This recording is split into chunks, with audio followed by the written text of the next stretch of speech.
आवाज नहीं आएगी।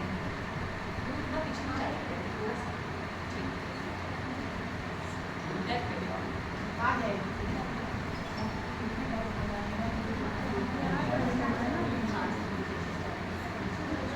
आज की इस भाषण प्रतियोगिता में यहाँ इस कार्यक्रम की अध्यक्षता कर रहे सम्मानित क्रीड़ा क्षमता दीपिका सिस्टम साथी क्रीड़ा।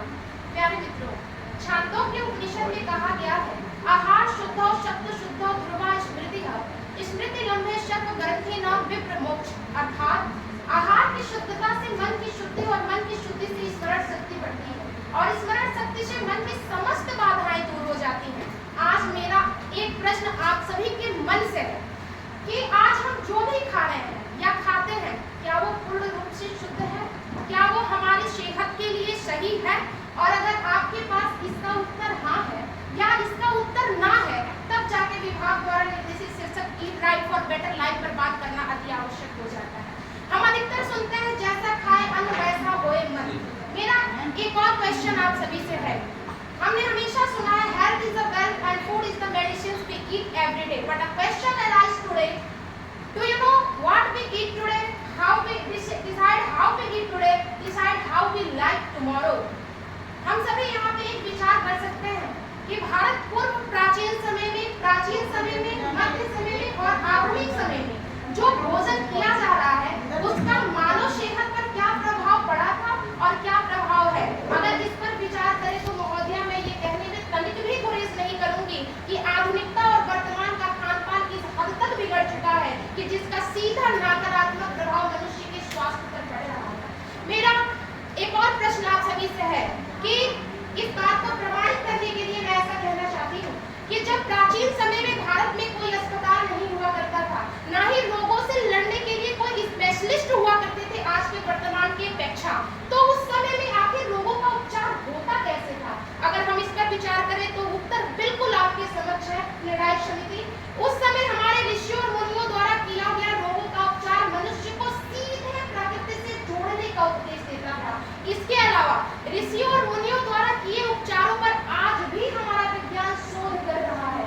मेरा एक और क्वेश्चन आप सभी के सामने है, मैं जो रखना चाहती हूँ कि क्योंकि आज eat right for better life के रेफरेंस में हम बात कर रहे हैं, तो अगर मैं सभी के मनोमस्तिष्क पर विराज करने वाले जंक या फास्ट फूड पर अपने विचार नहीं रखी तो शायद आज का विचार मेरा अधूरा माना जाएगा।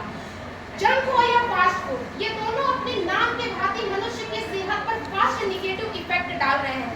ऐसे में क्या अगर इस पर विचार ना किया जाए तो आज का ये कार्यक्रम भी अधूरा माना जाएगा।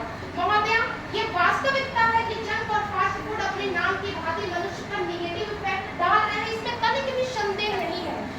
लेकिन सिर्फ ये कहना eat right for better life के रेफरेंस में कि केवल मनुष्य के सेहत पर फास्ट फूड ही इफेक्ट डाल रहा है, इससे मैं व्यक्तिगत तौर पे पूर्ण रूप से सहमत नहीं हूँ। क्यों?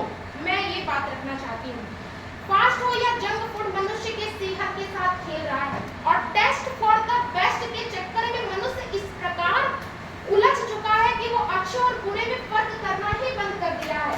मैं अंत में कहना चाहती हूँ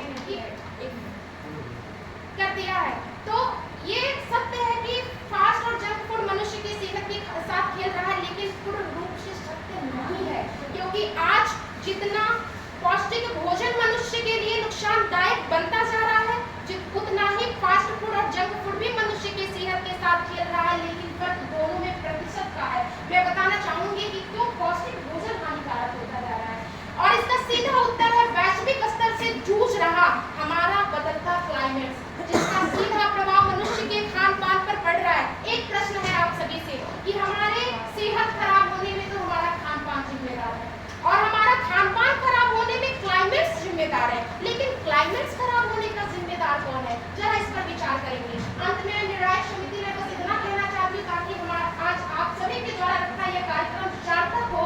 आयुर्वेद के चरक संहिता में स्वस्थ जीवन के लिए जो भोजन का सिद्धांत प्रस्तुत किया गया है, हमें उसको पढ़ने, समझने और विचार करने की आवश्यकता है। जितना अधिक हम प्रकृति से जुड़ पाएंगे उतना ही अधिक हम स्वस्थ रह पाएंगे। अच्छा खाइए, अच्छा सोचिए और अच्छा रहिए। Thank you.